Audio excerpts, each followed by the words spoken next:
Testing for YouTube. Testing for YouTube.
Okay, welcome everyone. We will call to order our regular meeting of council and start by recognizing that we live, work, and play in the city of Port Alberni, which is situated on the unceded traditional territories of the Sishat and Hupachesit First Nations. We do have an agenda in front of us. Are there any late items to add from councillors? Councillor Patola. Thank you, Madam Mayor. I'd like to add a item to new business, a motion with regards to the skate park. The wording has been submitted to staff, and I can read that out when the time arises. I note that it is a motion and not a notice of motion, so certainly I bring that at the convenience of the rest of my fellow councillors. Thank you. We will add that under item 6, new business. Any other items from council? Seeing none, any late items from our corporate officer? Through Madam Mayor, if council's interested in it, we have provided in front of you a listing of previous UBCM ministers' meetings, and just if we could have a high-level discussion about what we would like to prepare, because some of those deadlines are coming up June 21st, so that's before our next council meeting. Thank you. We'll add that as item N7, new business number 7. Okay, would somebody like to move approval of our agenda with the addition of the 2 new items, late items? Great, moved by Councillor Dame, seconded by Councillor Solda. Seeing no comments on the agenda, all in favor? Carried, none opposed. And adoption of minutes. We have minutes from the special meeting held at 11:30 a.m. and the regular meeting held at 2 p.m. on May 27th, 2024 to be adopted. Move to adopt by Councillor Solda, seconded by Councillor Mealy. Any comments on the minutes? Seeing none, on the motion, all in favor? Carried, none opposed. We have no delegations, no unfinished business. So on to staff reports. Item number 1 is accounts. Councillor Solda.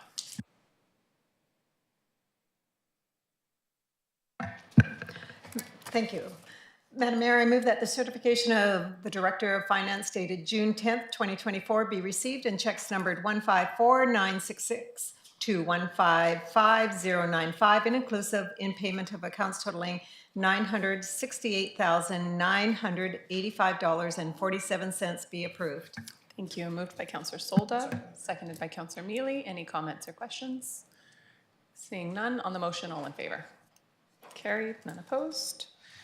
On to bylaws. Item number 1, we have lane closure bylaw for 4th Avenue. I will go to our Director of Development Services to give a high-level presentation on this. Certainly, Madam Mayor and Council. So Council may, by bylaw, permanently close and remove a highway dedication. The potential lane closure and sale could help facilitate a major redevelopment of the lands at 4th and Marsh Street for a mixed-use building, including about 40 residential units.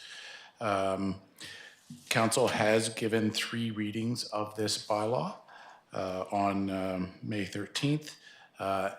As required, notice was then placed in the AV Times on May 22nd and May 29th to allow any person who wishes to provide comment. We have not received any comments from members of the public, and so staff is recommending that council consider final adoption of this bylaw, and I'd be pleased to answer any questions. Thank you very much. Councillor Solda. I'm just going to move that the City of Port Alberni lane closure, portion of the lane immediately adjacent to the north of 2866 4th Avenue, and removal of dedication bylaw number 5103, 2024 be now finally adopted, signed by the Mayor and Corporate Officer and numbered 5103. Thank you. Moved by Councillor Solda, seconded by Councillor Mealy. Any comments or questions? Seeing none, on the motion, all in favor? Carried, none opposed. And if our Director of Development Services wants to probably come back for the next one, zoning bylaw, or maybe our Manager of Planning, small scale multi-unit housing. And I know that this is final adoption as well, but just a high-level overview as it's a big topic. Certainly, and the Manager of Planning can join me if I go astray, but this is a repeal of the old bylaw just because the amount of substantive changes that were needed. This is intended to meet the Bill 44 provincial legislation to allow small-scale multi-unit housing in previously zoned properties for single and duplex zoning. So it impacts a significant number of residential properties in the city. And this bylaw has made those amendments that would enable 1 to 4 dwelling units on most residential properties that were previously zoned for single and duplex zoning. Staff did a really thorough review, reduced the number of residential zones from 6 to 2 and 2 components, and then looked at other parts of the zoning bylaw that would be impacted by this new legislation. This bylaw is only intended to meet the legislation, so no other changes were enabled through this bylaws, and no commercial, none of those other types of things. So as council has given 3 readings of this bylaw, no public hearing was permitted to be held for this, but we did give public notice and we received no comments from the public. So again, staff are recommending final adoption, and we'd be pleased to answer questions. Thank you very much. Councillor Dane, would you like to read this one? I certainly would, Madam Mayor. Thank you. I move that zoning bylaw number 5105-2024 be now finally adopted, signed by the mayor and corporate officer, and numbered 5105. Thank you. Moved by Councillor Dame, seconded by Councillor Mealy. Are there any comments or questions? Final reading. Okay, on the motion, all in favor? Carried, none opposed. Thank you very much. And we'll move on to correspondence for action. Item number 1 is a letter received May 27, 2024 from the Port Alberni Community Action Team requesting installation of a semi-permanent art memorial on the fence at Dry Creek Park. Are there any questions on this? Okay, Councillor Patola, would you like to read or go ahead with questions? Yes, thank you, Madam Mayor. I do have questions. I'm not in support of this request because the request itself doesn't really state what they are asking support for. The wording of semi-permanent is not very clear. I'm not sure how long they are intending to have the art installation retained at that location. I'm also not sure what the art installation is. It says it's kind of like some fish, but it's kind of like some hearts, and it kind of looks like a picture that they've provided, but it's just for illustration purposes. It's not what is actually going to happen. So as I know absolutely nothing about the semi-permanent art memorial and what its purpose is and what it's going to look like, and therefore the appropriateness of it, which in theory, it would be appropriate to have art memorials, but in this case, we don't know what it is. I can't support that motion at this time. Thank you, Councillor Patola. Councillor Solda. Yeah, just a quick question too. I would agree with that and Councillor Patola's remarks. And I just would like to know who's going to look after the upkeep of it. Also, isn't it part of the park's plans to come back to us with the master plan? I don't know if this should be involved on art in our parks, so I'm not sure. So I would like to get more information. Thank you, Madam Mayor. Thank you. Do we have a speaker here from the Community Action Team? Come on forward, and if you don't mind just introducing yourself, and then go ahead. And sorry, I should have checked if this is okay with council, but I assume it is. Thank you. I'm Angeline Street, and I'm actually the coordinator of the Community Action Team. What we had in mind was just some 6 to 8 inch wooden hearts. They would be drilled with a hole and attached to the fence with a zap strap, which is why we say it's semi-permanent. And it could be removed at any point if the city would like it removed, and we can rehome it somewhere. It's intended to be a memorial for all of the people, all of our community members who have been lost due to the drug crisis. We know that we've had 140 deaths since 2016 in Port Alberni, and so we would be putting the hearts out at our International Overdose Awareness Day event for people to decorate with acrylic craft paint, and then we would later put them onto the fence. So, Thank you very much for providing that clarification. Councillor Solda. I love the artwork, don't get me wrong, but I do have another question is, okay, so how long are you looking at keeping them up? Is it there forever? Do you have more information on that? I mean, is it every month, or, once a year type of thing, or something like? We would be asking to do it for this year for our International Overdose Awareness And as I said, it's semi-permanent, it's zap straps. So it could come down in a month if that's what the city chooses. It could come down in 6 months, it could come down in a year. Thank you. Councillor Mealy. Thank you, Madam Mayor. Thank you for coming today. Really appreciate the extra information. So I would assume, though, that you would at least like it up until August 30th, I would assume, because that is the day, the International Overdose Awareness Day. So would that be correct? So the hearts would be created on August 30th and August 31st, and then it would go up after that. Thank you very much. Councillor Dame. Yeah, thank you. No, I think this is a really nice way for us to have a visual reminder of the ongoing crisis and the impact it's had on the lives of our community members. And I have no issue with it. We have similar things on school fences and things like that that represent other things. And I think that being semi-permanent, if it is ever an issue, we can always take it down. So I'm going to go ahead and make that motion that council authorize the installation of a semi-permanent art memorial on the fence at Dry Creek Park following the International Overdose Awareness Day, August 30th, in support and remembrance of lives claimed due to the toxic drug crisis. Thank you. Moved by Councillor Dame, seconded by Councillor Mealy. Comments? Councillor Patola. Thank you, Madam Mayor. Unfortunately, these comments won't be well thought through. I promise not to speak overly long today, but I think I need to speak sufficiently long. I am concerned about council taking a stance where the city supports members of our family that are currently acting in ways that are hurting our family. So I know that we just came back from a conference where the family of municipalities of Canada got together, and one of the topics that was discussed was how all those members of that family have to endure negative actions by members of our own civic family. We in Alberni are a family. More than just a community, but a family. Some of our family don't live in the house. They live out in the carriage house, or they live in the suite above the garage, out in the ACRD areas, but we're still part of one family. And I think family is the most important, and that we need to protect our family.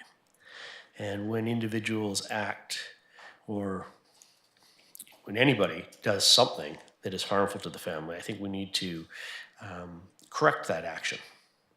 So there are many examples of people that are voice their opinion about various issues, which is fine. In a family, there is Uncle Walter, who is boisterous and sometimes offensive, but I still want him on my horseshoe team at the family picnic. There's Aunt Esther, who still wants to kiss and hug me like I'm 5 years old, but there's nobody makes better socks in the world. And then there's my brother, who had to live in another house for a while because he had some troubles and he was stealing from our family. And as a result, he had to live in another house. So that's all just illustrative of when actions are taken that hurt the community. And I don't mean voicing different opinions, because we can all agree to disagree. That's what families do. I remember when I wanted my dad to buy the Porsche, and I laid out all of the well thought through, well supported arguments. And as a result, I was ignored, an injustice was done, and we got a minivan. But my dad used that minivan to take me to many, many different sporting activities and school activities. So we can feel the injustice of decisions made against us, but we're still part of the family and we still benefit from those decisions. And so in this case, Madam Mayor, and this is just one example of it, I am currently of the opinion that the Community Action Team has taken some steps that are harmful to the community. And I don't need to go into that any deeper. It's my opinion. And I would be more than welcome any discussion on that in private away from council. But when people hurt my family, I think that I at least need to take a stance to say, until your actions are corrected and you're supportive of our family, then we must put you in a different category. Thank you. Thank you, Councillor Patola. Councillor Solda. So I'm going to debate on that a little bit. Death is death. And when I look around a community too, I see ghost bikes. I see flowers if somebody has died on a street corner somewhere. And maybe it's something that the staff can look into, like regarding parks. It should be part of the parks plan, or it shouldn't be part if people are going to hang different things on our fences. When people want to hang out, and this is totally opposite because it's not a death. We have banners across the street and stuff like that. I'm just going on a little bit more on. They come to council and that, but so do we need to look at it in a bigger picture when it comes to our parks and stuff like that, because it's a parks. So yeah, so that's all I want to say, Madam Mayor. Thank you. Thank you. Other comments? I will just say that I think there was a lot of crypticism in some of that. Crypticism, probably not a word. I don't know if crypticness is either. But I want to recognize the comments that were just made by Councillor Patola. And I do want to emphasize and agree that I think that the city and the community action team have relationship repair to do. I think certainly most recently things have happened that I would say the city has been disappointed to witness or to be a part of, or to see how certainly our representative that we sent to care for these issues and liaise was treated. So I really appreciate those comments, and I do think that Community Action Team does incredibly important work in our community. We want to be a part of the work that goes on, and we want to be able to be there to support initiatives. And I think there's a need for us to sit down and repair some of the unfortunate damage that has happened. And that said, as a person who has lost a family member to overdose, I want to absolutely support this initiative. I think that any effort that we can make to remind the rest of our community members who maybe haven't felt that as personally as some of us have, the tragic, situation that is ongoing in our community is a positive step forward. So I will just kind of finish my comments by saying I hope that in the near future we can sit down and start to repair some of what I would call unfortunate circumstances and actions that have happened, and that we can get back to a point where the city wholeheartedly supports the initiatives of the Community Action Team and is able to work as a full partner again. Councillor Haggard. Thank you. My apologies to council and to the public for being a few minutes late. I don't think this initiative's about the Community Action Team. I think it's about the 140 people that we have lost in this community to the opioid crisis. And that's what I'm supporting at this time, so I will support this motion. Thank you. Councillor Dame. Thanks. Yeah, just a quick comment. Taking all the other comments into consideration, I think that it is important, as we acknowledge differences of opinion, that we also continue to embrace common ground. And when we have an issue or a cause that we can gather around, even with those who we may be having differences with or at odds with in certain other situations, I think that we need to not neglect those common ground situations. So I will still support this. Thank you. Councillor Mealy. Sorry, just really quickly, and I do appreciate the Councillor Patola's comments, but definitely appreciate Councillor Haggard's comments. If she supports this, I'll be more happy to support this. And just on a side note, my middle name is Walter, so just in case you didn't know that, Councillor Patola, just to put a little levity to this. So there you go. I'm that uncle. So sorry. Thank you, Councillor Patola, and thank you, Councillor Haggard. Thank you. With that, the motion has been moved and seconded. On the motion, all in favor? Thank you. And motion carried, none opposed. Thank you. And item number 2, we have an email dated May 29th, 2024 from Westco Food Society requesting a letter of support. Councillor Mealy. Thank you, Madam Mayor. I'm going to make a motion to receive, and then I have questions if there's a seconder. Thank you. Is there a seconder? Thanks. Seconded by Councillor Solda. Councillor Mealy. Thank you, Madam Mayor. Just looking at this, and the society, it doesn't have a valid business license at this time. Also, too, I guess the question is that I'd like to know is this: it's a society, is it a profit or nonprofit? Usually, council doesn't give letters in support subject to the receipt of a business license. It's the first time I've ever seen this, so I think we're a little backwards in this process. Either it's us or Westco Food Society, but I think at this time, if we're jumping the gun, if the society or nonprofit profit society doesn't have a business license yet, I'd like to see that first, Madam Mayor. Thank you very much. Councillor Solda. I would agree with Councillor Mealy. I just went blank for a second, Councillor Mealy. Yes. So I would agree with that. I'm just having a little issue on that too. Businesses don't normally come and ask us for a big letter of support. Societies do if they were applying for grants and stuff like that. They've come and asked us for support. So I think we're just jumping ahead of ourselves here, and a business license is really important in this community. Thank you.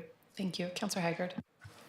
The only problem I have with this is by the names of what he wants to do, they sound like good initiatives, but I don't feel there's enough information for me to make a yay or a nay to support this at this time. So before we give a letter of support, I would like to have more information about what these initiatives are about, and then we can make a better decision whether to support it or not support it. Thank you, and I'll just echo that as well. I additionally have seen the requester here posting online that he's made a financial request to the city.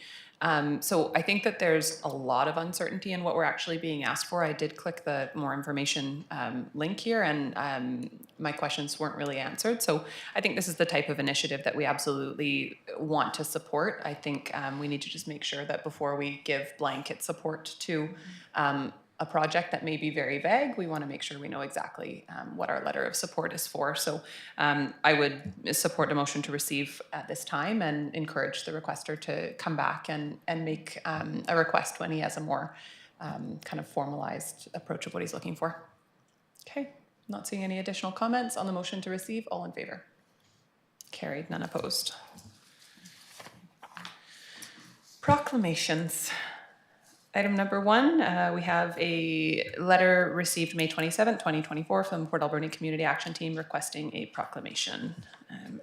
Councillor Mealy. Thank you, Madam Mayor. I move that council on behalf of the Port Alberni Community Action Team proclaim August 31st, 2024 as International Overdose Awareness Day in Port Alberni. And I'd like to second that, please, Madam Mayor. Thank you. Moved by Councillor Mealy, seconded by Councillor Haggard. Seeing no comments on the motion, all in favor? Carried, none opposed. And item number 2, an email dated May 27th, 2024 from the Island Kids Cancer Association requesting a proclamation. Councillor Solder. Madam Mayor, I move that the council on behalf of Island Kids Cancer Association proclaim the month of September 2024 as Childhood Cancer Awareness Month in Port Alberni. Thank you. Moved by Councillor Solda, seconded by Councillor Patola. Seeing no comments on the motion, all in favor? Carried, none opposed. And on to correspondence for information, I will go to our corporate officer. Thank you, Madam Mayor. Just briefly, the BC Ferries sent an invitation for elected officials to attend an online webinar just discussing ferry service and the broader economic impacts, as well as their kind of discussions around their actions towards greenhouse gas emissions and reducing those. So if any members of council would like to attend that, just please reach out. It's on June 13th, so it's coming up really quickly. Next, we had from the ACRD just an appreciation for Councillor Haggard's contribution as part of the Alberni Valley Aquatics Feasibility Study Committee. And lastly, from the BC Games Society, just announcing the host for the 2028 BC Winter and Summer Games. Thank you very much. Any items councillors would like to speak to? I will just start by saying it's so nice when we get a letter of appreciation. We rarely get these. And just want to really echo the regional district's thanks to Councillor Haggard for her participation on the aquatics committee. I know that has been a lot of work, and I think you've brought valuable input and certainly represented the city as well as the region in a really balanced way. So thanks for your work there. Any other comments? Okay, moving on. No report from in camera. We'll go to council reports. I know that there are a couple in the agenda. Any items councillors would like to speak to? Councillor Batola. Thank you, Madam Mayor. I have a question for either yourself, Madam Mayor, or Councillor Haggard with regards to the ACRD meeting and the presentation from the Drag Race Association. I think I read that it was it's under consideration at the moment, but I just wanted to be sure about that. Councillor Haggard. Thank you for the question, Councillor Bertola.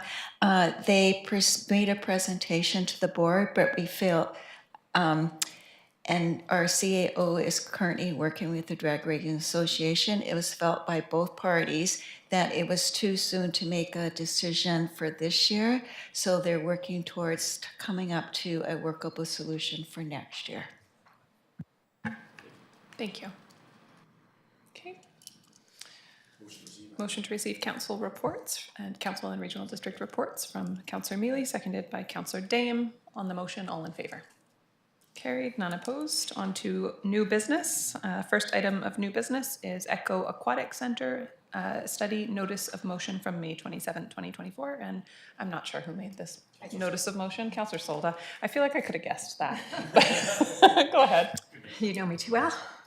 Madam Mayor, I move that the council direct staff to obtain a quote to conduct a study of the Echo Aquatic Center regarding the potential for expansion renovation for council consideration compared to the current feasibility study for a new build. Thank you. Is there a seconder? Seconded by Councillor Mealy. Discussion. Councillor Haggard. Thank you, Madam Mayor. Through the chair, I'd like to ask Councillor Solda why this motion is coming forward at this time, because I'm not sure about the year, but I think it was around 2016 the city did their own study, and there was no request at that time for a quote on renovations, and the ACRD has been working on this new study for about a year and a half, and this also didn't come forward at budget time, so I'm really concerned about why now, what prompted this motion. Well, I saw that, okay, to answer that is we received the report not too long ago. Well, the rest of council did. And when you see the price tag and stuff like that, I'm just kind of curious to know the difference. When we look at Campbell River, their renovation, which is to upgrade their pool, was not far off from a new pool. And the public out there is asking that kind of question, what's wrong with our old pool? Why can't we renovate it? So it doesn't have to be total detailed. It just needs to have a little, to answer some questions out there for the public and for myself. Do we renovate? I mean, when it goes to referendum, if it doesn't go through, what's plan B? I mean, we have plan A, but what's plan B? So that's where I'm going with. And just to answer the questions for the public too. Thank you, Councillor Solda. I want to go to our CAO. I don't know if you can provide any input on whether renovation has been looked at all. And I agree a couple of things. Firstly, it's late in the game to be asking for this. Second, though, I think that we put ourselves in the best position, regardless of what outcome we maybe hope to get to, by having as much information as possible to be able to show that we have done due diligence to explore all options. If the regional district is actually going to put in front of the public a referendum for a $65 million pool, I think we have to absolutely confirm that we have explored all alternative options. Mike. Yeah, thank you. And through the chair, I believe this was looked at when the ACRD first started their process. They looked at, the first question they answered was, is it cheaper to renovate the existing pool in total or to build a new one? And my understanding is it came to, it would cost as much or more to add the features that the public want or increase the size of the pool. and bring it up to new standards for airflow, etc. So it is my understanding the ACR did look at this in high level and said that a new pool would be recommended. Now, in saying that, we do not have a detailed understanding of when parts of the pool may fail. And in that sense, doing a deep dive into that type of the pool, if council would like us to do that, say, you know, do we have 5 or 10 years before major parts of the pool start failing? Or when is it actually going to be done? And then it just depends on the detail that council would want us to go into, because we are doing a preliminary review of facilities currently. And that would give us a high level understanding, but it wouldn't give us a detailed on every part of a pool, because a pool is a little more complicated than just your average building. So again, administration can do whatever council wants, but I do know that the ACRD did look at that. I did find that when Councillor Solda did bring this to me, I did follow up and ask a few questions. Thank you, Councillor Solda. And thank you for that. I have no problem with the new pool, don't get me wrong, everybody, except for the price tag, I delete as I was doing it. But anyways, so where I'm going with that, and I have no problem also learning the detailed understanding of what could fail and see what the price roughly would be on that. We just didn't get the information regarding what is wrong with our old pool. We all know it's dated and everything like that, but and our representatives did. So I'm just kind of curious, just want to dot all the I's and cross all the T's for the public so that they would understand this, you know, and they have no doubts. So when it does go to referendum, there's not all these questions looming in the background. Why can't we do our old pool? Why can't we do this? You know, and I think that's really important for out there. Let's make sure that the public really understands why, you know, and go forward, hopefully. Thank you. I have Councillor Patola and then Councillor Mealy, but I wanted to just ask first for clarification, because the motion states a quote to conduct a study, which I think could be quite timely and could be quite expensive. And so I'm wondering if what you're looking for is a quote or is a high-level picture of, as a starting point, what would it look like if we wanted to consider the alternative of renovation and expansion? Would we be looking at $10 million versus 70, or are we more likely looking at 50 million? Like, I don't know if we can pull from a few different examples of what other communities have, you know, in their processes when evaluating what the cost difference has been. Would that satisfy potentially what you're looking for rather than a detailed quote? I'm okay if this motion fails and we go with that, Madam Mayor. I think we even could just, it may be a friendly amendment to the motion, rather than direct staff to obtain a quote to conduct a study, to obtain a high-level report and overview of the potential for expansion, renovation versus a new build. Sure, I'll second that amendment, Madam Mayor. And I will go to Councillor Patola and then Councillor Mealy. Thank you, Madam Mayor. I also agree that always more information is good, particularly information about alternatives, so that we can validly weigh all the options. But I'm wondering, Madam Mayor, if this is a request that wouldn't be more appropriate to be a request possibly from our council to the ACRD and their working group on the pool, and that could then be included in their next steps for the pool.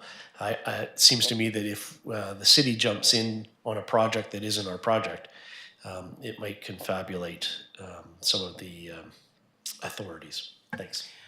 Absolutely, and I think you make a great point. Additionally, I would state that it might confabulate some of the authorities regardless of whether we do it ourselves or bring it forward to the regional district, as they are on quite a process and have been for a while, and it may not necessarily take well to us suggesting a major change at this point either.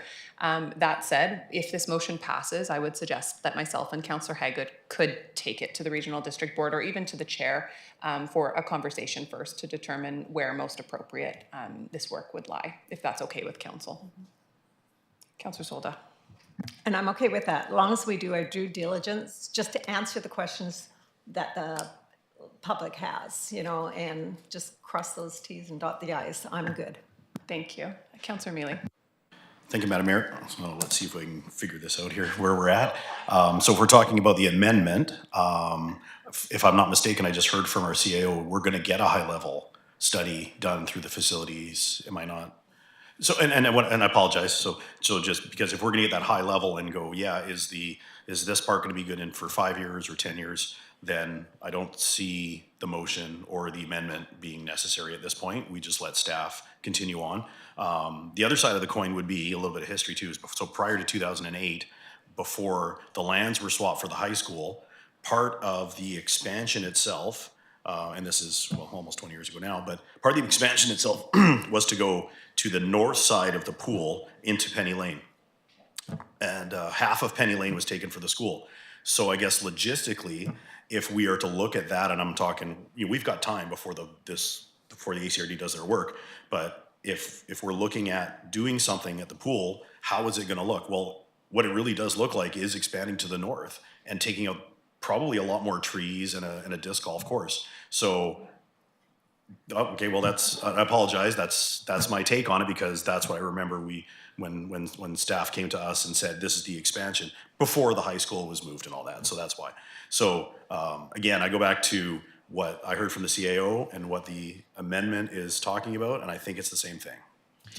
I'll just speak to the amendment first, and I think the difference in what the CAO said regarding our plans and the work will currently be done is around the current status of the facility. It wouldn't be looking at an expansion or renovation. It's going to be looking at an assessment of when different pieces of the facility may fail. So that's relevant information and could form part of this, but would not look at the whole scope of what's being proposed by Councillor Solda. So I do think that both are relevant. One will inform the other for sure.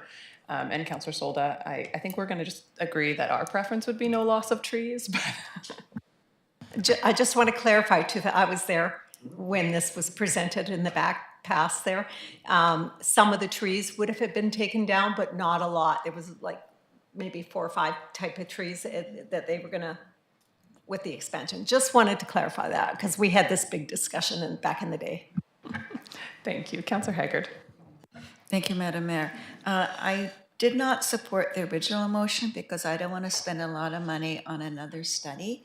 However, I will support a very high level, what will it take to bring our pool up to the standards that people want in this community? So I will support the amendment motion. Thanks. So I think what I will ask is that we vote on the amendment, and then we can have just a brief discussion about where would be most appropriate to take this if it does pass. So just on the amendment, which just for clarity is to strike out the part that says quote and study, and basically ask for a high level report and review of what this option could look like. It's been moved and seconded. Not seeing any questions on the amendment. All in favor?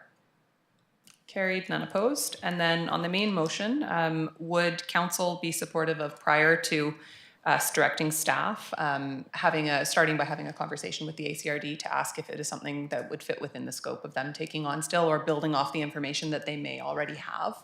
Or would we like our staff to do this work? Councillor Solda. So, Madam Mayor, just to clarify that, if we take it back to the ACRD and they say, no, we don't want to do that, would it come back to our table? How long would it be before it come back? Myself and Councillor Haggard could bring it to the next ACRD meeting, just as late business for a discussion, and we could get a better sense from there. My feeling is that the ACRD is not going to want to go backwards in the work that they've done. I think that we can take the work that they've already done and supplement it, but I do think Councillor Patola makes a good point, and the most respectful place to start is by asking them if they'd like to lead that work first. Councillor Mealy. Thank you, Madam Mayor. So let's, how am I going to put this here? It's our facility, I guess. It's not the ACRD's facility. So I guess I do understand for going back to the ACRD, but if I was on the board, I would say, what are we doing here? Then that's just me personally. So I would think as long as we can take as much information from the ACRD and then go from there on our own, I think that's the best way to do it, because in the end, what we're trying to make is a valley-wide facility, but in the end, Echo Center is the city's facility, and no matter what happens, we're gonna have to deal with it. So, but definitely, there's already work done at the ACRD, and I think we should definitely take that information and go with it. And the only comment that I would add to that is if we were to undertake a large-scale renovation or update to Echo Center, the intent would be that that would be a regional project and not just a city project. So that would be really replacing the discussion that we've had about building a new pool as a region, and it would be, does the region renovate the pool? So I think it's valid still to check with them first, but I do think we're going to end up back at the same point, which is likely if we want to pursue this, the city pursuing it and providing it as supplemental information to the ACRD. Councillor Solda. And just to make sure it would come back to us from the ACRD if, yeah, okay, thank you. That's all I wanted to check. Okay, I think we're clear. Councillor Patola's eyes just told me we're clear. Thank you. Okay, motion is moved and seconded, has been amended, and that is passed. On the motion as amended, all in favor? Carried, none opposed. Thank you. Thanks for the initiative, Councillor Solda.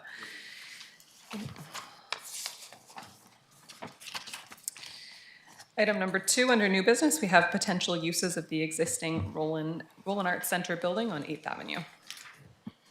Thank you, Mayor and Council. So the City of Port Alberni is nearing completion of the new 88 childcare space on 8th Avenue. Expect substantial completion of the building towards the end of June, and then the landscaping and playground construction to follow soon after. The new childcare center is connected to the existing Roland's building, but they are separate buildings and could be operated independently. Originally, the Community Arts Council was to reoccupy the Roland's building once construction was completed. However, they, as council is aware, they've chosen to stay down at Harbor Quay, and that is continuing. The childcare center building and the Roland building and the garden area are all zoned P1 institutional. There has been a new parking lot built for the childcare center, but there's no other on-site parking. So that has some limitations of what potential uses could go into the Roland's building. The childcare operator who is going to be leasing the new childcare center has expressed a very preliminary interest in potentially also adding childcare spaces to the Roland's building. A very early review indicates potentially 20 additional childcare spaces could be provided with relatively minor capital improvements.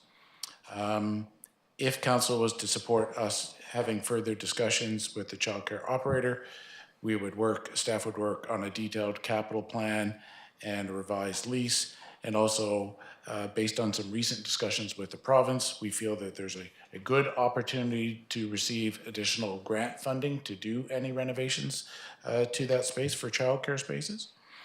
The Alberni Drug and Alcohol Prevention Service has also expressed a potential interest in leasing the Roland building for maybe 2 or 3 years for office use as they develop their long-term Foundry ADAPS facility. Office is a permitted use in this zone, but staff would need to confirm parking issues, and staff are also not aware of any grant funding or opportunities, so ADAPS would have to have funding to do any renovations and lease payments. A third option would be for the city to potentially issue a request for proposals to see what other potential uses could be used for the Roland's building. But as I previously stated, it's zoned institutional. There are limits with the parking, so I think although we could do that, there would likely be limited opportunities for use in that. Under kind of all these 3 hypothetical options, there is a green space, a natural space kind of to the north of the Roland's building. That could be potentially incorporated into any lease for the Roland's building, or potentially the city could consider developing that as a separate little public pocket park area. If council did want to consider that as a further option, staff would recommend that we prepare a bit of a plan about what that would look like, what capital improvements might needed to be for access and those kinds of things.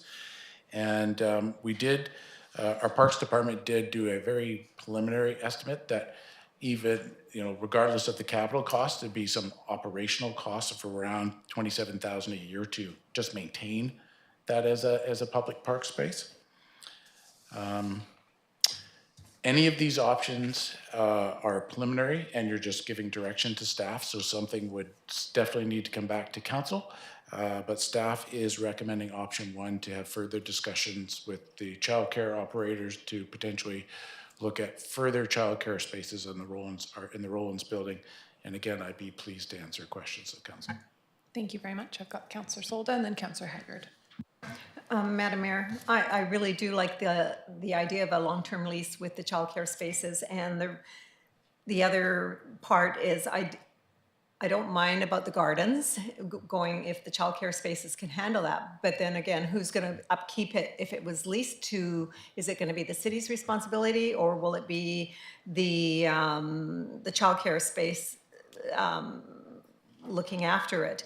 Otherwise, I definitely would support a pocket park. I'm a believer of pocket parks, and 27,000 in our budget, I'm okay with that too. And of course, that goes up. So that's where I'm at, and totally support the childcare because I think it's great. The building is attached to the childcare space, and there's so much potential for them, and I think it's a great opportunity for them. Thank you. Thank you. Councillor Haggard. Thank you, Madam Mayor. To me, it makes the most sense to have the childcare spaces in that building, because they will be together. It just makes the most sense to me. However, Foundry is a very important initiative that's coming to our community. So is there any other spaces that the city might have that they could use for office spaces for the next couple of years? Because I really wanted to help this group as well. Through the chair, we did have a conversation with Foundry, not for the scope of work that they're looking at for the Foundry. If we're looking for office space for ADAPs, that's a different discussion, and administration hasn't looked at that currently. If council wishes us to look for space for ADAPs, there may be other community groups also that want space. And we would just have to understand council's intent. Is it for fair market value lease, or what are the intent? And then we would have to do a scan of our buildings. Thank you. Councillor Solda. Yeah, and I agree. I mean, the other potential leaser has some great value in our community, but there's a lot of empty buildings in our community that could be utilized and leased to them. So there's a whole bunch of stuff out there still, and on the commercial end of it. So I still support. And Madam Mayor, I'll make that motion that the council directs staff to discuss the potential use of the existing Rollins building on 8th Avenue with the Solitaire Child Care Society for additional childcare spaces. And I'll get a seconder, and I just... Thank you. Seconded by Councillor Dame. Just to add on, so would the park or the potential park after the discussions be brought back to us if that was going to happen, if they weren't going to take the whole gardens? So if this motion passes, staff would certainly re-engage with the society, and we'd talk to them about whether they would like those potential garden areas, and then them taking care of them, and how that would potentially work. That's certainly something. And then, of course, yes, any of these, because they're very preliminary in nature, will need to come back to council. Councillor Solda. And just to add to that whole thing regarding the gardens, I wouldn't want to see the gardens destroyed or anything like that. There's been a lot of sweat and tears and everything been put into those gardens, and they're amazing once they're all fixed up and everything. So it'd make a great park otherwise. Thank you. I just want to echo that I definitely support the childcare as the use here. I do think that the gardens should be created and left in a public space. I think it's a great asset to the community. I'd love to see the daycare maybe involved in that in some capacity, if that was something that they were interested in. But I think it would be a loss to have it kind of either lost or closed off. So I think trying to look at ways to make that a public space would offer great value. So if you could just bring that in your discussions, and probably not explore options that would make it a closed off private space. Scott, go ahead. Then, if that is council's intent, to make it a fully public space, then I would potentially ask council to do a secondary motion to consider asking staff to draft a bit of a plan and some more detailed costs about what capital costs would be, maybe be more definitive on operational costs, and then again, that would have to come back to you. We could, I certainly, again, if that's too soon and you want me to talk to the operator about them using it, but then if I'm, that proviso that it be open to the public, then, that could be challenging for them, but that's certainly something I could start with, and then we would come back to council, so council's direction. My feeling is a discussion at this point is fine, and I don't necessarily think that we need to have it be a fully open park space 365 days a year, but I think having it available as a community asset. I know the gazebo is like often programmed for community events. People have their grad pictures taken at the Roland Arts Centre in the gardens, or certainly used to.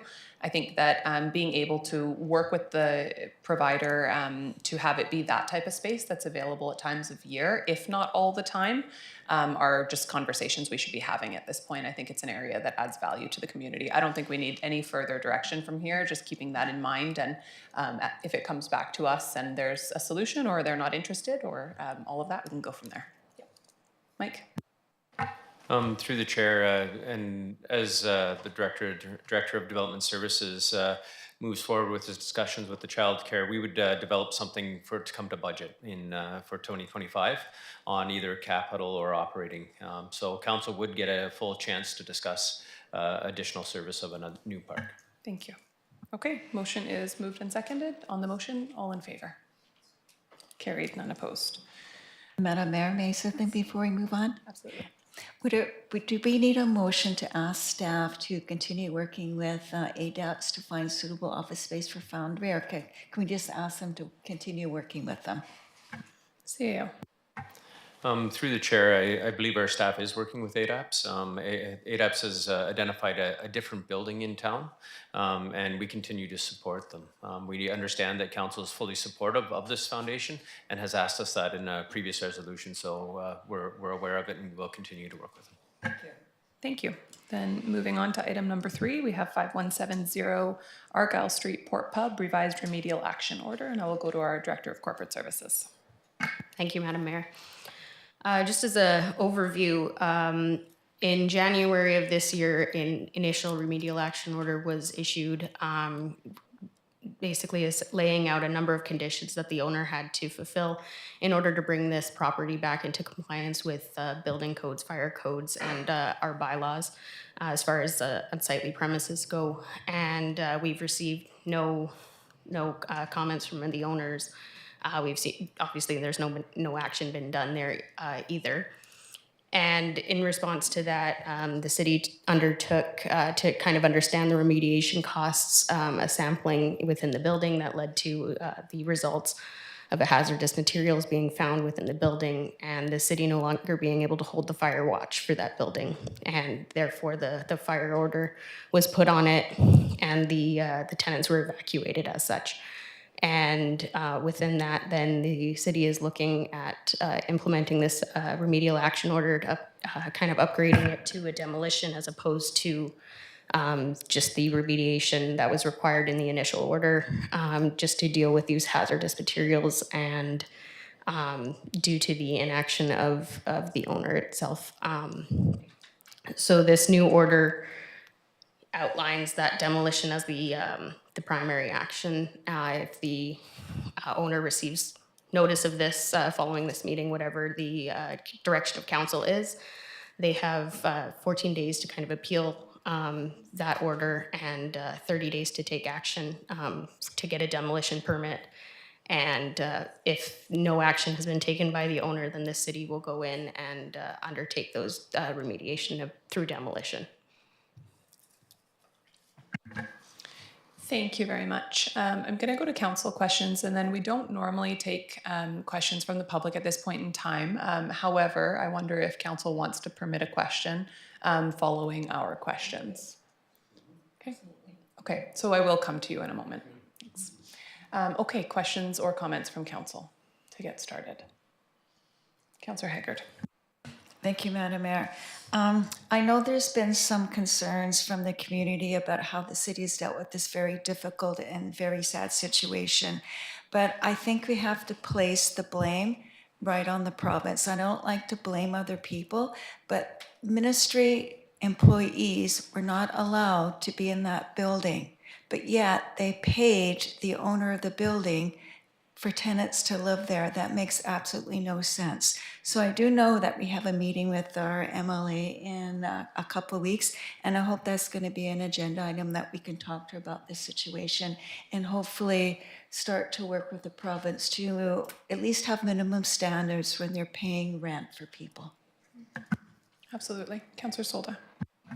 First of all, I would agree with Councillor Haggard, and when you hear people sleeping on the stairs or in the hallways and being charged rent and the owner's collecting it, and no human being should be sleeping in those kind of conditions, and safety, and all, when you get pictures sent to you about the conditions inside the building, that's pretty sad. And again, it makes me angry hearing that.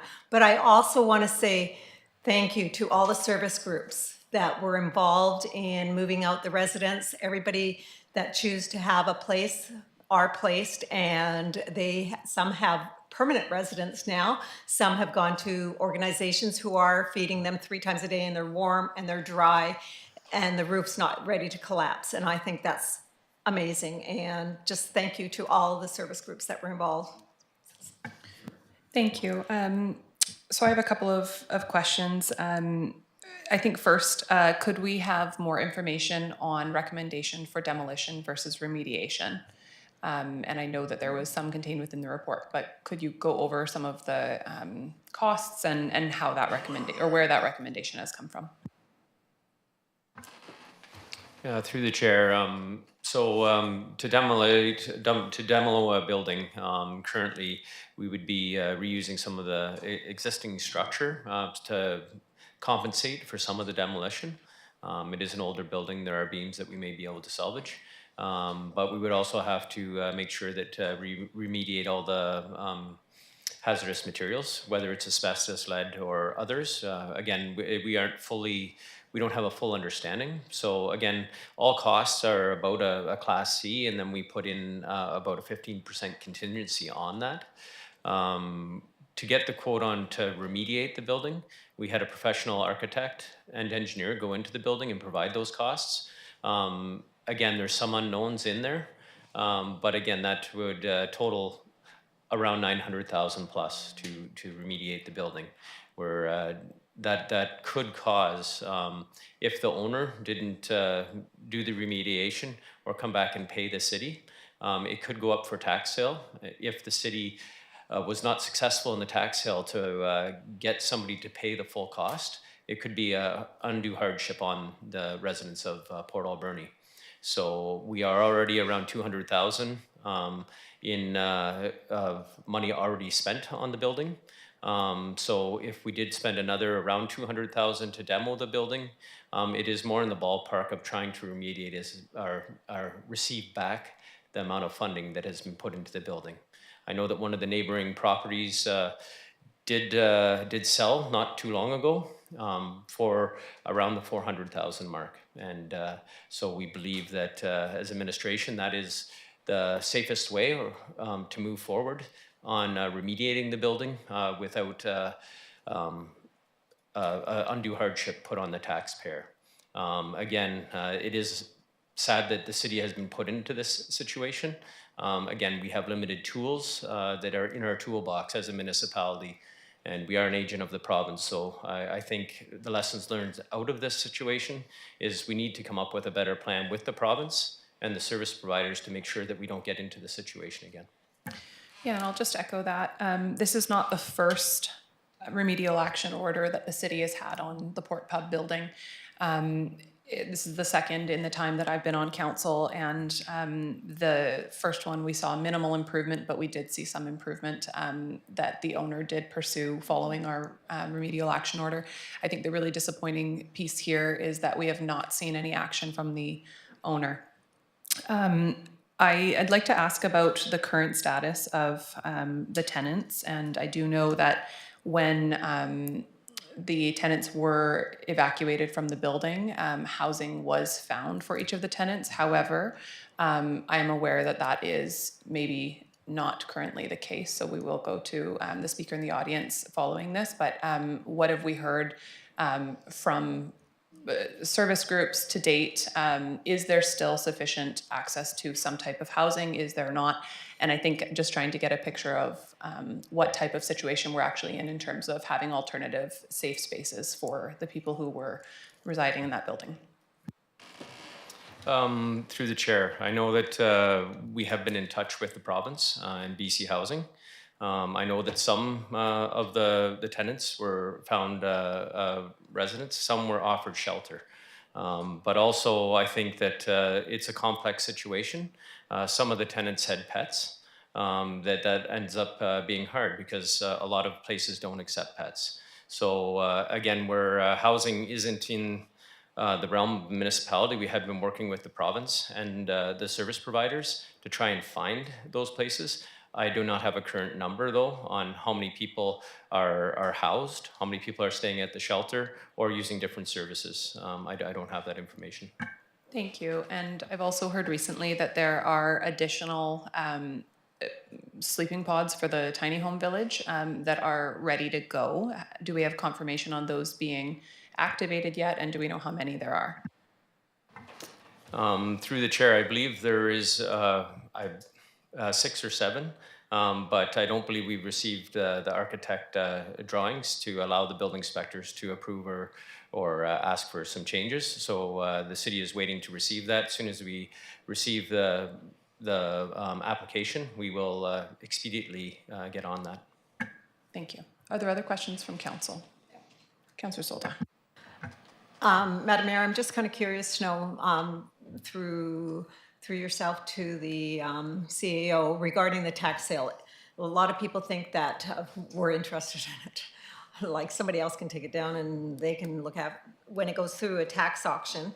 How long do the owner can respond to that tax sale? And the other thing too is, just so the public knows, the MLA and the MP have been on top of this and are working with their governments to do something.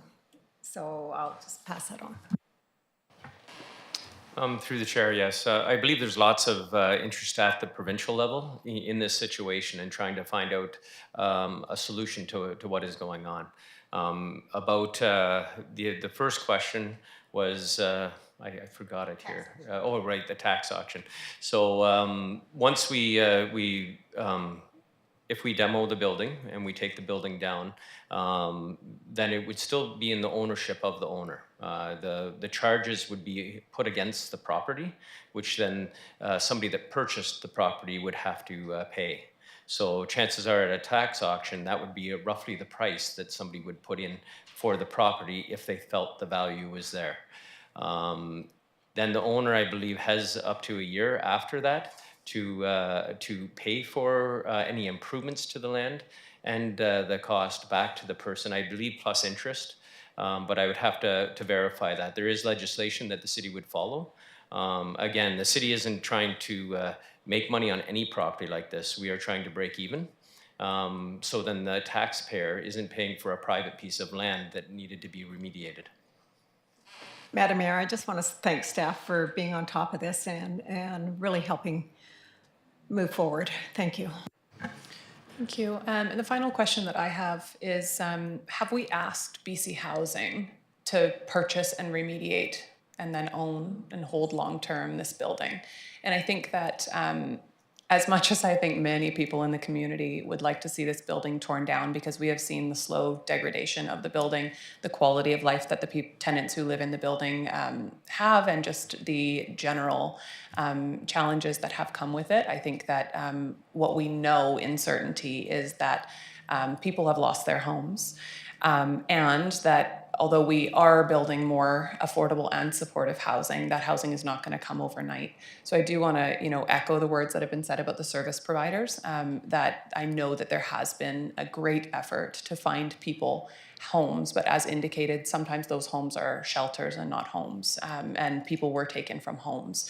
So have we asked BC Housing if they would take on the repairs, recognizing that we cannot? I understand that the cost of the repairs to remediate the building and bring it up to what we would deem an acceptable standard are, around $900,000 plus the $200,000 that we have already spent. There's no way that we will get our money back on that, and we cannot, as municipal government, take on remediating a building that we will not be recovered, or we will not see recovered costs for a property owner who we know will not maintain that building going forward.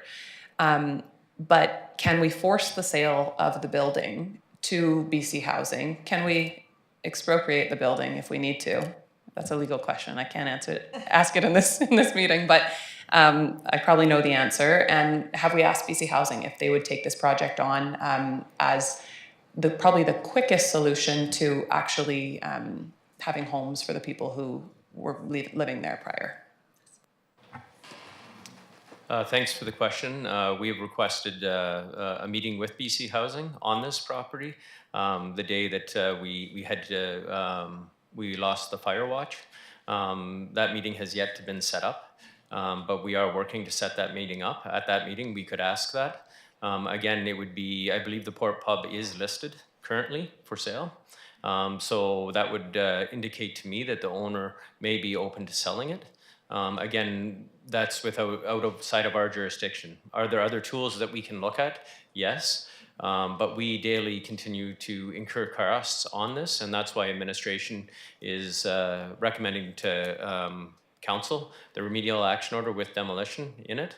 There are some excessive damage to the roof, and if it keeps leaking, it's not going to put the building in any better shape and may cause other risks. So as we move forward, that is staff's recommendation, but if council wishes us to take any other action, we are open to that. Thank you, and I do appreciate that staff's recommendations, and I fully understand why. So certainly no argument from me in that sense. If the city has two options, to remediate the building or demolish the building, demolishing the building is our only option.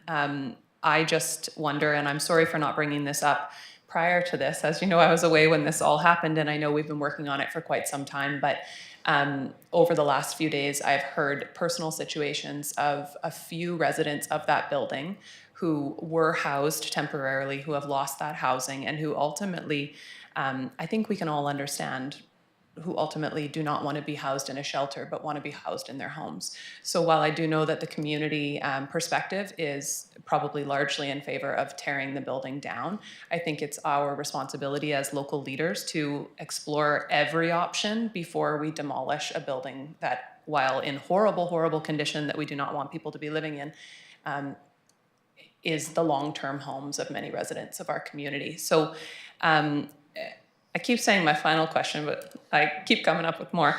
Maybe my final question is, if we were to delay today's decision until our next council meeting, would there be any negative effect of that? Is there any urgency? I know obviously there's urgency in making a decision on this, but are there any firm dates or consequences we should be aware of if I were to ask for a 2-week delay on this decision so that we could formally explore BC Housing purchasing the building and remediating it? Through the chair, I don't think there would be anything wrong with delaying the decision. We would continue to incur costs. And with the building being vacant, we do have security there. However, if a fire or something like that was to happen, we are in care and control of the building under the fire order. There is no working fire system on the building, and the water is not on to it, is my last understanding. So is the risk? Yes, to the municipality. But again, we're in that risk currently. The other option would be to add something to this motion, saying, moving ahead with the demolition. Again, it's 30 days. We can also speak with BC Housing in that time frame, and if there was a change or something that the provincial government could do in this situation, maybe they would continue to do it. But also we have to take into the understanding that no matter who owns the building, the hazardous materials will have to be taken out, as there has been a lot of disturbance of them. So remediating that might be easier to demolish the building and build new in any effect, although I can't answer that on behalf of somebody else. Thank you. I know it's a big ask to ask BC Housing to purchase the building and remediate it, but I think that we need to put the onus on BC Housing that 24 homes exist in our community that without their intervention, unfortunately, need to be demolished. I certainly don't accept, putting people back into that living condition. I think we should have taken action a lot faster. I know that we've tried over the years and it's a challenging situation for a number of reasons, but I don't want to see people return to the building as is, but I do think that we have an obligation to explore all possibilities before we demolish private property that are the homes of people. So I'm going to ask council that we, well, I guess I'll just make a motion to postpone this large set of motions until our next council meeting. Moved by myself, seconded by Councillor Solda. I'm realizing I have forgotten to let the person in the public, member of the public speak. So if council's okay with it, I will invite you up now if you'd like to come to the podium. If you want to just turn the microphone on and then introduce yourself if possible.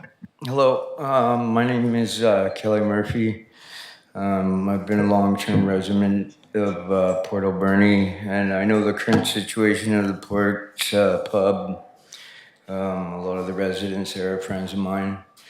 I've tried to help the owner, fix the place up, and the roof caved in last year, and I'm just wondering why they haven't disclosed the asbestos abatement with the tenants there who've been staying in that for a year, and if there's going to be any studies or medical concerns to the tenants that have been staying in that for the last year, like spores in their lungs or Yeah, whatnot. thank you. And we weren't aware, of course, of the asbestos until a test was done recently. So unfortunately, we weren't aware until recently, at which, as soon as we did become aware, we passed it along to the authority who has the ability to take action in that case, which is not the city. Of course, it is a private building, as you're aware, and the city has been trying through the limited legal means that we do have to push the owner to improve the property, and unfortunately we're at the point we're at today where that hasn't happened. I know a lot of tenants have been displaced, and a lot of them didn't get housing offered to them. Like he said, some of them had pets, most of them didn't, and they were given 2 hours notice to leave and weren't allowed to take any personal effects with them. So livelihoods are lost, and I think if the decision is made to bulldoze the building, that they should be allowed to go back in and get their belongings. So, Yeah. thank you. Thank you, and thanks for coming forward and speaking today. I know it takes effort to come to a council meeting for most members of the public, so appreciate you being here and just highlighting that, again, those were people's homes and that a lot of their lives remain there. Mike, could you speak to the personal belongings? Yeah, through the chair, we are getting quotes and trying to get an approved way of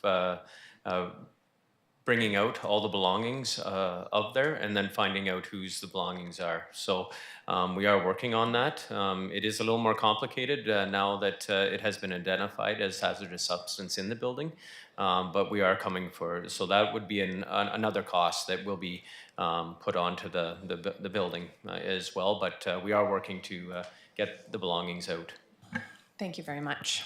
So council, I've made a motion to postpone this 2 weeks, and I should have added to that motion, so maybe I'll just do that now if everyone's okay with it, that in that time we pursue requesting BC Housing to purchase the building and remediate it up to standard.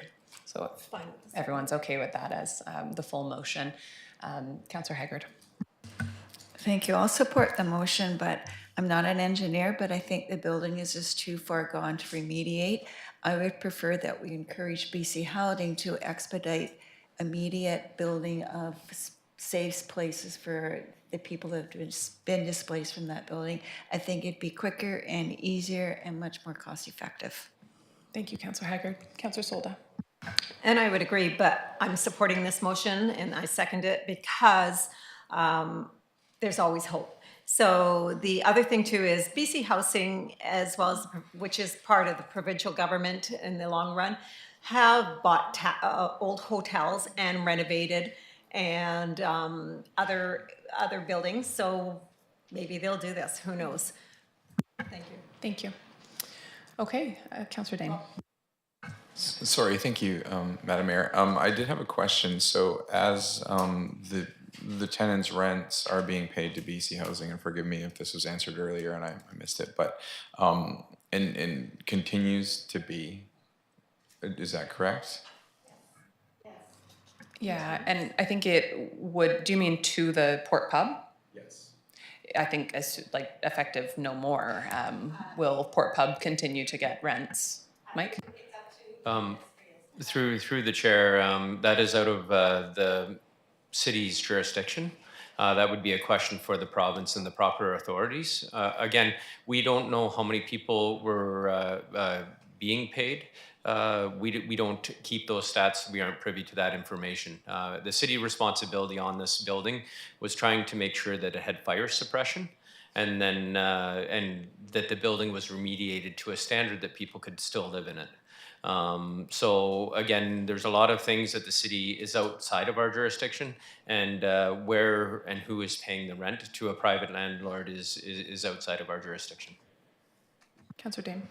Sure, thank you. I just know that these things are out in the community, and people have questions about how this has been functioning, and so I was just wondering if as there are ongoing expenses such as trying to get people's belongings out, if that's something that BC Housing is, if we're aware that they're working on that or anything. I'm just concerned for as this individual member of the public has brought forward. Of course, we need these things to happen quickly, and as you say, it is outside of our jurisdiction, but just representing for our community members, it would be good to see this happening as quickly as possible, and if we could put that pressure on BC Housing.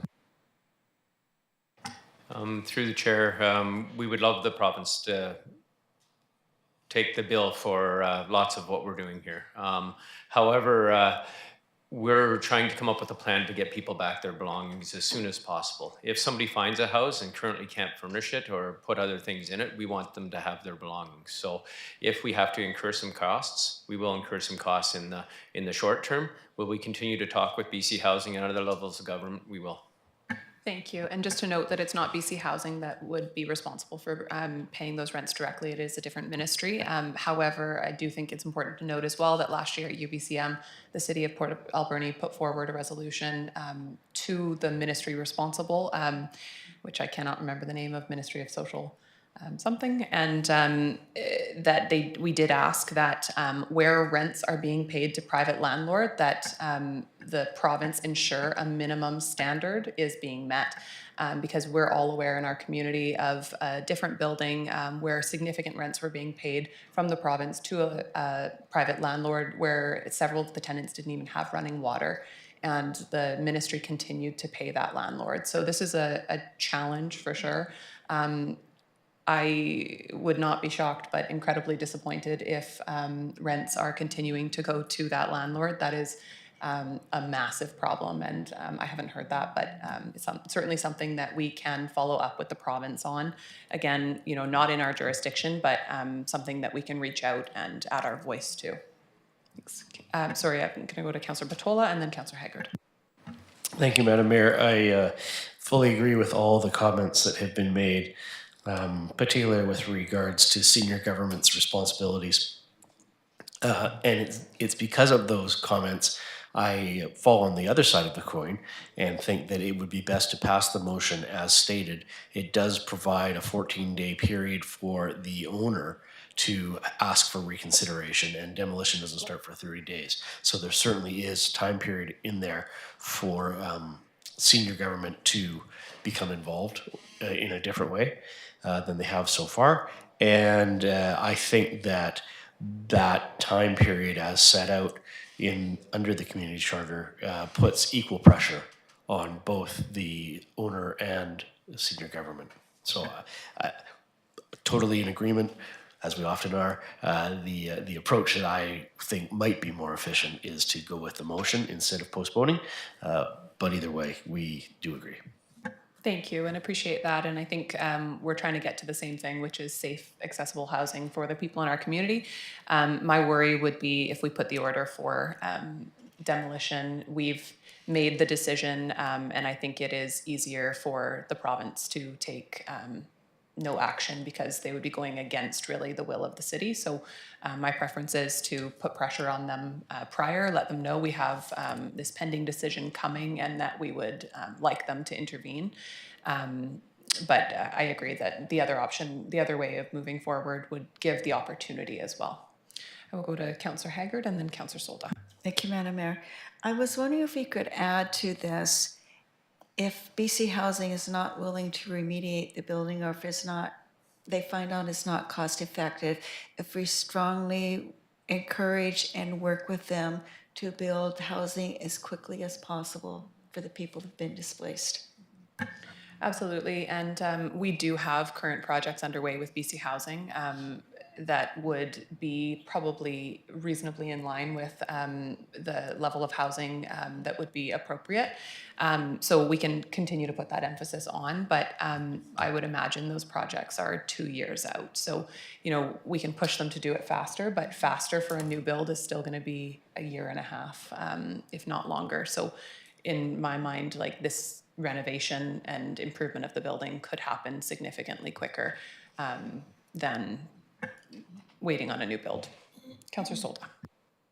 Thank you, Madam Mayor. When I had a conversation with Josie Osborne, our MLA, and I had mentioned about the rent is still being paid after we closed the building, and she was quite surprised. And she had just finished talking to, I believe, the Ministry of Housing at that time. So, and she was going to go forward and have a discussion with them. So the MLA, as you know, is pretty involved in it. So it's interesting that the rent is, if the rent is still being paid. Thank you. It's not the Ministry of Housing either. Okay, BC Housing. It's not BC Housing, Ministry of Social Development and Poverty Reduction. Thank you, yes. Just so that we don't blame the wrong ministry or arm of the government. Nobody likes to be blamed for something that's not their responsibility. CAO. I just also want to make sure that you have the right information while you're making this. So the province can't, they could buy the building, but they couldn't step in on the land. They would actually use our remedial action order to do the repair. So it would be funneling through the city to do any of, if they were going to act on the remedial action or demolition of it, where again, it is a private property. We have to act within the rules of that. Thank you. Okay, any final comments? Okay, seeing none, so on the motion to postpone and urgently ask the BC Housing to step in, purchase the building and remediate it up to standard, all in favor? Opposed? Motion carried, none opposed. Thank you, everyone. And if no action is able to be taken, this will return back to our meeting 2 weeks from now. Okay. We will move on then to item number 4, Council Letter of Support, Legislative Reform Initiative. And I will go to our Director of Corporate Services.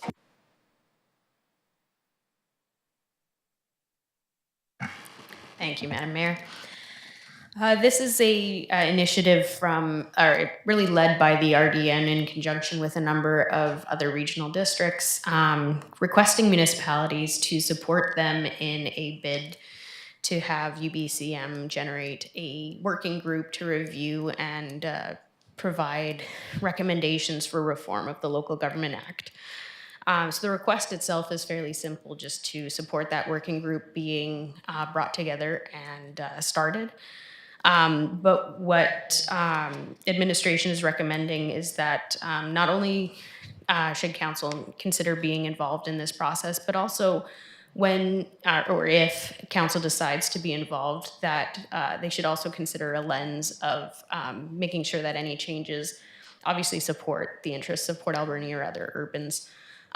So we've been provided a draft letter that just basically outlines the city's support for the initiative and the working group, and administration would just recommend that language be added just around supporting the urban interests as well, and specifically towards an equitable funding formula for shared interests and shared projects with the regional districts around them, as that currently doesn't benefit urbans as it's currently laid out. And if we're looking at reviews anyways, that would be an important consideration. Thank you very much. Are there questions from council? Councillor Haggard. Thank you, Madam Mayor. I have attended both of these workshops, and for a couple of years it was kind of being dealt with off the side of somebody's desk, and that's where they referred it to our UBCM for a working group. And what I've realized is our Local Government Act is severely outdated and just doesn't work anymore. So if there's no other comments, I'd like to make this motion. I'd like to move that council direct staff to send a letter of support for the Regional District of Nanaimo Legislative Reform Initiative, indicating council support for a comprehensive review of the Local Government Act, ensuring that consideration is made to fair distribution of funding for joint services between regional districts and municipalities. Thank you. Moved by Councillor Haggard, seconded by Councillor Solda. Comments? Seeing none on the motion, all in favor? Carried, none opposed. And item number 5, we have train station building modification.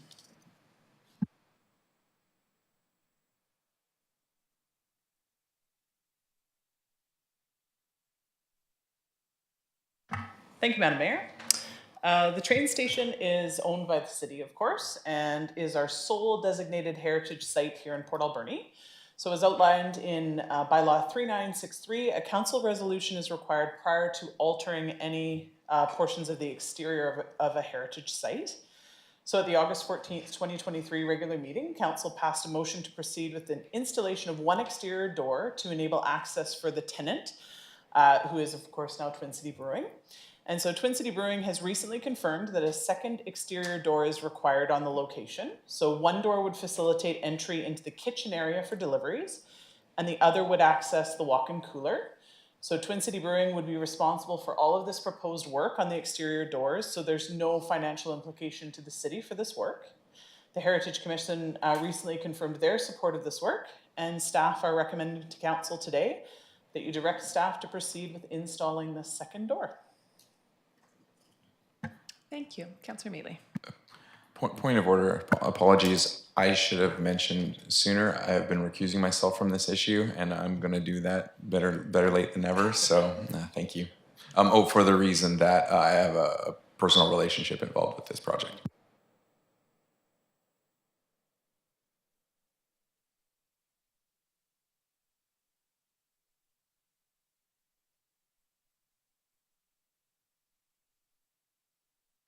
Thank you, Madam Mayor. I move that council direct staff to proceed with the installation of an additional exterior door at the train station. And I'll second that motion. Thank you. Moved by Councillor Mealy, seconded by Councillor Haggard. Any comments? Seeing none on the motion, all in favor? Carried, none opposed.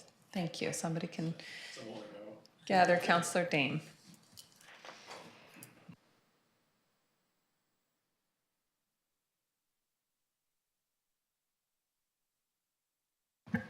Thank you. And moving on to our late item N6, I will go to Councillor Patola for a motion on the skate park. Thank you, Madam Mayor. I'm afraid I don't have a report to refer to, but I do have a motion.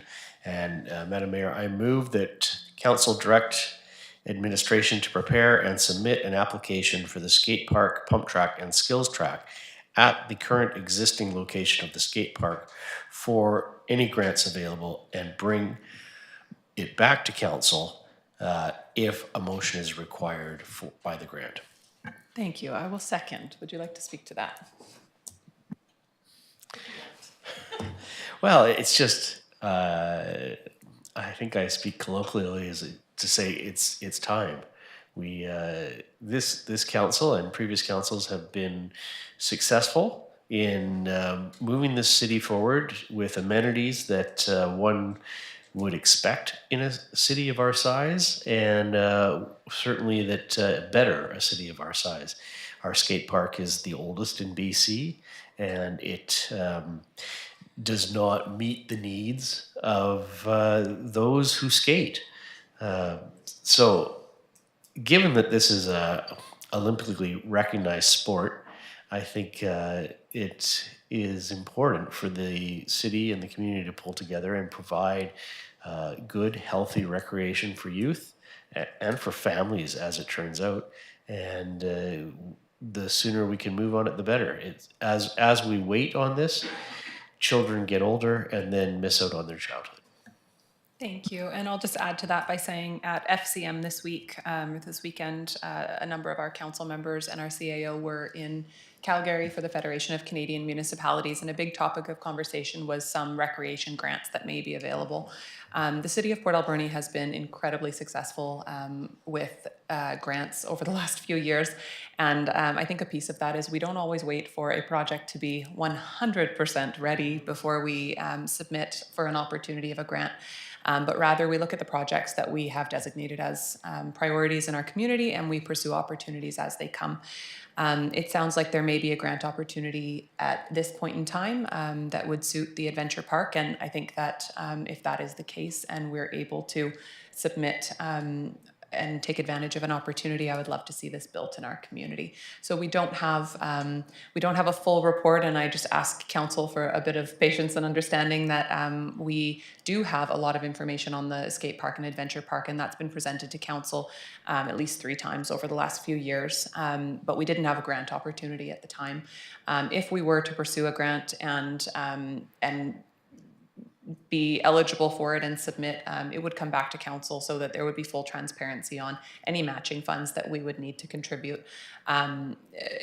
This is just to prompt us to get moving, and I think that if there's an opportunity, we can do something positive for, we always say, I think, young people in our community when we talk about skate parks, but certainly not just young people, all people in our community to enjoy outdoor recreation. So I would ask council to support this.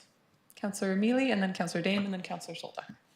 Thank you, Madam Mayor, and I'm a big supporter of motions on the go, so I'm totally fine with that. And I'm a big supporter of the skate park in general, but I just want to make sure and first of all, there was somebody in the crowd that said we weren't the oldest skate park in the province. Oh, watch out with Councillor Patola, sorry. No, no, it's fine. I think we know what we have. It was built when I was a kid. I mean, let's be honest here, I'm not young anymore. So I guess the reality of pushing this forward today is just because there is some grant money available, and if we proceed now, that's kind of the reason why it's at this meeting. Okay, I just want to make sure. Thank you, Madam Mayor. Absolutely. Thank you. Councillor Dame. Thank you, Madam Mayor. Yeah, I absolutely support this. Very excited that Councillor Patola brought this forward. Would be very happy to see us moving ahead and making some very tangible progress on this. My question is just on the wording of the motion, and I wouldn't mind some clarification. And I may have misheard it wrong, but was the wording that focusing on the grant being applied for the pump track, and there was 2 things you mentioned, pump track and Skate park, pump track, and skills track. Thank you. Sorry, then I'm clarified. And I thought that you had said at the site of the skate park, and I wanted to make sure we weren't excluding improving and renovating or replacing the existing skate park. That's all. Sorry, yes. So by at the site of the existing skate park, that just identifies the geographic location and not the limitations of the square footage. Thank you. Councillor Solda, and then Councillor Haggard. Madam Mayor, I'm really excited to see what the survey results came up with, and I know that just is still happening. I'm not sure if it's still happening or it's finished. But just to let you know, this weekend I just found out an organization, and if anybody else wants to get involved, organizations set $10,000 aside in trust if it's used in 2 years for the expansion. So if anybody else wants to do it, I think that's great, and kudos to that particular organization. I won't announce who it is because I don't know if they want me to or not, so that's up to them. That's their message. Thank you. That's wonderful. Thank you. Councillor Haggard. I think Rihanna mentioned that group when she did her presentation. I just want to say you're correct, Madam Mayor. It's not just for youth. I had the pleasure of taking my grandchildren to the skate park and pump track in Nanaimo. And what I thought was wonderful was there was parents with teenage children and little ones. So it's for all ages. So this is fantastic. Thank you. Okay, on the motion, is everyone clear on what the motion is? Okay, seeing no questions on the motion, all in favor? Carried, none opposed. Thank you. And moving on to N7, for a moment, I couldn't remember what it was, and I could not read my writing, my little note here for under N7, but I am recalling that it is UBCM meeting, so apparently that's what I wrote. I will go to our Director of Corporate Services just to highlight process and bring this to our attention. Thank you, Madam Mayor. Again, we have a tight deadline of June 21st to kind of submit our requests in for which ministries we want to schedule meetings with for this fall. So in front of you, we have just an overview of the ministries that were requested for meetings last year, just to kind of put something right in front of you if there's any that jump out to you as meetings that you want to have.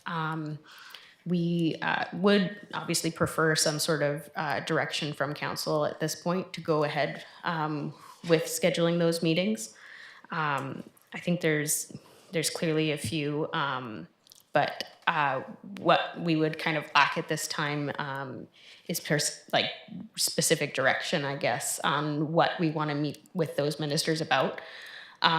So I think if we can outline now what ministries we would like to sit with over the next week or next few days, actually, if council could consider what specific items they would like to discuss, we can discuss those at committee of the whole, and then we can proceed to make those bookings if that works. It's not ideal, obviously, because we don't have that specific direction, but we can adopt those at the meeting on the 24th then. Thank you. So I would suggest, council, that we request all of the same meetings that we requested last year as a starting point, and that we work over the next week. We could do that certainly at the committee of the whole meeting. We also could email our topics. That we work on narrowing down the details of the requests, but that we start by requesting the same meetings, because if nothing else, what we do need to do is follow up on the conversations from last year. Some of them we've seen progress on, some that we have not. And I just wanted to say that I'm glad at the very top of that list is Minister of Social Development and Poverty Reduction. That would have been helpful a few minutes ago for me to see that written right there at the top of my sheet. But because I do think it's really important that we follow up on the UBCM resolution that we put forward in, I believe it was 2022, and that we bring some of these really specific situations where we are seeing in our community rents being paid with absolutely no minimum bar whatsoever, and it appears no oversight to communicate where rents are being paid, where there is absolutely no kind of acceptable standard of living, and no action from the ministry on that, and rents continue to be paid. We don't want people to lose their housing in that situation. We want the ministry to be adding additional support and support to us, and pressure on the landlord to be raising the standard of that housing. So I think that's a really important one. Council, if there are meetings additional to what's on this list, now would be a great time to state those. And if not, if council is okay with requesting all of the ones that we requested last year, then I think that would probably cover us. Any comments? Seeing none, Councillor Mealy, would you like to move that we submit all the same ones? Thank you, Madam Mayor. I move that the Council of the City of Port Alberni submit requests to all of the ministries, the Premier of British Columbia, the BC Emergency Health Services, and Island Health, as they were to be met at this year's UBCM. Thank if you. that makes sense. It does, thank you. Is there a seconder? Seconded by Councillor Dane. Comments? Okay, Councillor Haig. If you happen to think of something in the next couple of days, can we run it past you and our CEO before they confirm appointments? Absolutely. If there's anything additional, please do bring them forward. This just gets the process started for us. Okay, CAO. Yeah, through the chair, what we can do is, as we start to get this together, we can highlight what administration feels that council has concerns about, and then also provide our briefing note from last year, so then council can reflect on that. Thank you. Okay, that motion has been moved and seconded. On the motion, all in favor? Carried, none opposed. Okay, that takes us to the end of new business and on to question period.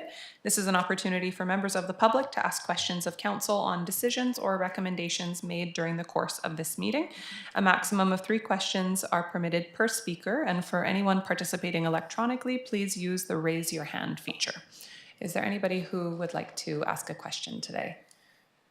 Charlene.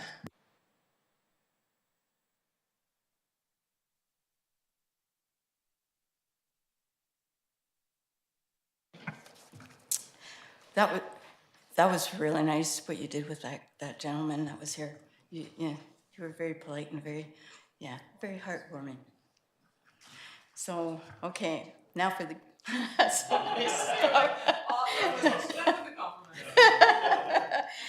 okay, so is council not elected to represent the taxpayers of this community and to best serve the taxpayers' interests? Yes, we are. Okay, so how can you pass a bill like Bill 44 for the high-density community which does not allow public input? Thank you, Charlene. That's actually a really good question. And I'm going to ask our Director of Development Services to comment because a lot of legislation has changed. We have not passed the rules around that regulation. We are just required by the province. So I'm going to get Scott to provide additional comments. So Bill 44 is actually a provincial bill that the province passed that required cities like Port Alberni to change its zoning bylaws to meet that new provincial legislation. Local governments are essentially a creature of the province. The province passes legislation that enables local governments to establish bylaws, such as the zoning bylaw. In this case, the provincial legislation passed a new bill called Bill 44, which required local governments to change their zoning bylaws by June 30th of this year to enable small-scale multi-unit housing. So that council, so staff did that. So that zoning bylaw that council adopted today was to meet the provincial legislation that the province passed and that the city is required to follow. And Scott, are you able to comment on not being permitted to hold a public hearing? Because that's a change as well. Yeah. And for that particular legislation, the province in that legislation specified that local governments were not allowed to have a public hearing in this regard. In addition to that, separate to that, the small-scale multi-unit housing, the province also passed legislation that indicated for rezonings that are housing related, where that rezoning for housing is supported or consistent with the official community plan, local governments are also not allowed to have public hearings. But we are following the provincial legislation that we're required to follow. So we have no public input as taxpayers who pay, but yeah, so as if you are an agent for the province and you follow the province's dictatives, why are we paying, why are we the taxpayers paying you? Shouldn't the province pay you? I think that that's an opinion, sure. We are required per the legislation that governs us to have property taxation as our source of revenues. We do receive revenue sometimes from the province as well, but property taxation is our main form of revenue, and our abilities to govern come all directly from the province. And we just spent a weekend at Federation of Canadian Municipalities across the country with municipal leaders and local government leaders all expressing our frustration with that system as well. So I think that it's an outdated system, and there's a lot of room for improvement and change, but municipalities and local governments currently are very bound by the provincial regulations that govern us. The Bill 44 also dictates that the parking is not of importance to these high-density buildings that are being implemented, and hence it's going to create a lot of problems. Okay, all right. So I suppose your hands are really tied, is what it is. You just have to follow what they say, and following the UN directive for your 15-minute cities is just part of the game that you're playing. Okay, all right. Thank you very much. Thank you, Charlotte. Sorry to see this Bill 44 go through, because it's going to change a lot, and the high density is not going to be advantageous for the community at all. All right. Thanks. And I'll just go to our Director of Development Services for one more comment. Just want to indicate that what this enabled was 1 to 4 dwelling units. So I do want to be correct that it is not high density, at least from my planning perspective. It's 1 to 4 dwelling units. Anything over and above that is not enabled. It's still in our multifamily zones. So, and we still do require parking. 1 parking space per dwelling unit is what the requirement in our bylaw is. Yeah, thanks for clarifying that, because I know there have been a lot of provincial changes recently, and it's difficult for certainly local government as well as members of the public to keep up with. So it's not to say that we won't have further directives, of course, for additional changes, but as of today, there are still parking requirements, and this is just regarding 1 to 4 unit properties. And I'm going to go to the next person who had a question as well. Come on forward.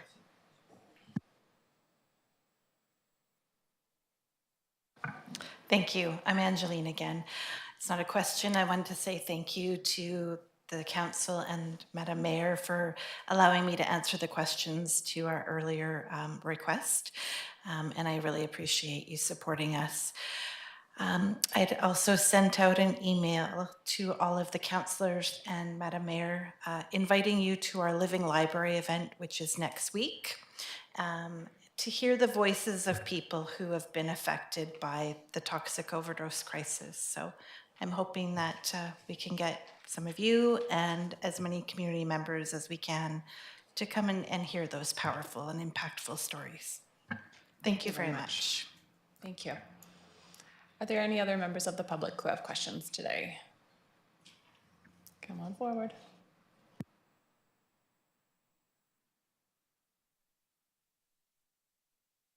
There we go. Sealand Skate Park in Lonsdale. It's the oldest one in BC. Thank you, Michael. Are we the second oldest skate park? Wow, that's fantastic. So, you know, we don't want to have these titles of like oldest infrastructure that has not been renovated or improved. So glad to know we don't. We do often boast our oldest unrenovated pool in the province title. And I think that one is legitimate, but glad to know it's oldest city council chambers, I just heard. It's possible. Okay, thank you. So seeing no more questions. It must have been oldest on the island then. I'm simply trying to remember the report that was provided to us. Regardless, so it's not my it stat, is old. but it's old. I don't think anyone will debate that it is old and it needs improvement. Thank you. And council, just for the public's awareness, we are now going to read a motion to close the meeting to the public. This is somewhat out of different from what we typically do. Typically, if we have a closed in-camera meeting, we hold that before our meeting. However, because some of us traveled home from Calgary today, we did not have time to hold our in-camera meeting prior to this meeting, so we will be going into it after the meeting. So just for explanation, and I will go to Councillor Mealy. Thank you, Madam Mayor. I move that council close the meeting to the public pursuant to sections 91A, 91C, 91E, 91I, 91K, and 91L of the Community Charter for the purpose of considering personal information about identifiable individual who holds or is being considered for a position as officer, employee agent of the municipality or another position appointed by the municipality, labor relations or other employee relations, the acquisition, disposition, expropriation of lands and improvements where council considers that the disclosure could be reasonably expected to harm the interests of the municipality, the receipt of advice that is subject to solicitor-client privilege, including communications necessary for that purpose, negotiations and related discussions respecting the proposed provision of municipal service that are at their preliminary stages and that in the view of council could reasonably be expected to harm the interests of the municipality if they were held in public, discussions with municipal officers and employees respecting municipal objectives, measures, and progress reports for the purposes of preparing an annual report under section 98 annual municipal report. Thank you. Moved and seconded. Any discussion? Seeing none on the motion, all in favor? Any opposed? None opposed. Carried. Thank you.